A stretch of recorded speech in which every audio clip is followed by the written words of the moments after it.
के हवाले से आप सब ने जो पार्टिसिपेट किया, जो तकरीरें हुए, आज के दिन का मकसद, आज की इस तकरीर का आप सबको पता है कि आज के दिन ही इंडिया की फौज कश्मीर में दाखिल हुई थी। कश्मीर में कि जहाँ पे Indian teachers and students, media के टीम, अस्सलाम वालेकुम। पूरी दुनिया में बिलअमूम और पाकिस्तान में बिलखुसूस ये है, उसके साथ हम गए। 27 इसमें जो इंडिया का आसिफ फौज है उन्होंने कब्जा किया है।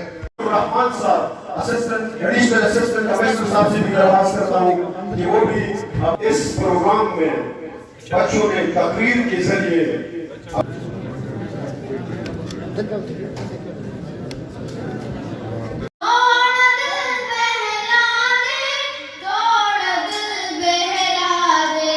आपकी बहुत सी तालियां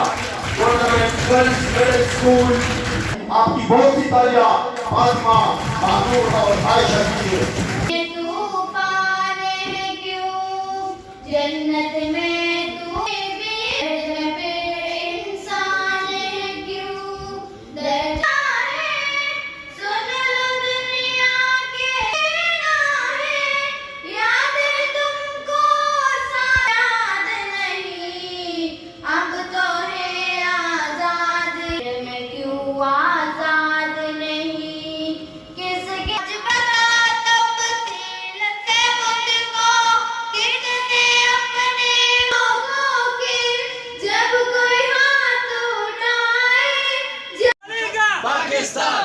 कश्मीर बनेगा पाकिस्तान, कश्मीर बनेगा पाकिस्तान, कश्मीर बनेगा पाकिस्तान। मोदी चोर, मोदी चोर, मोदी चोर, कश्मीर बनेगा पाकिस्तान, कश्मीर बनेगा पाकिस्तान, कश्मीर बनेगा पाकिस्तान, पाकिस्तान जिंदाबाद, जिंदाबाद।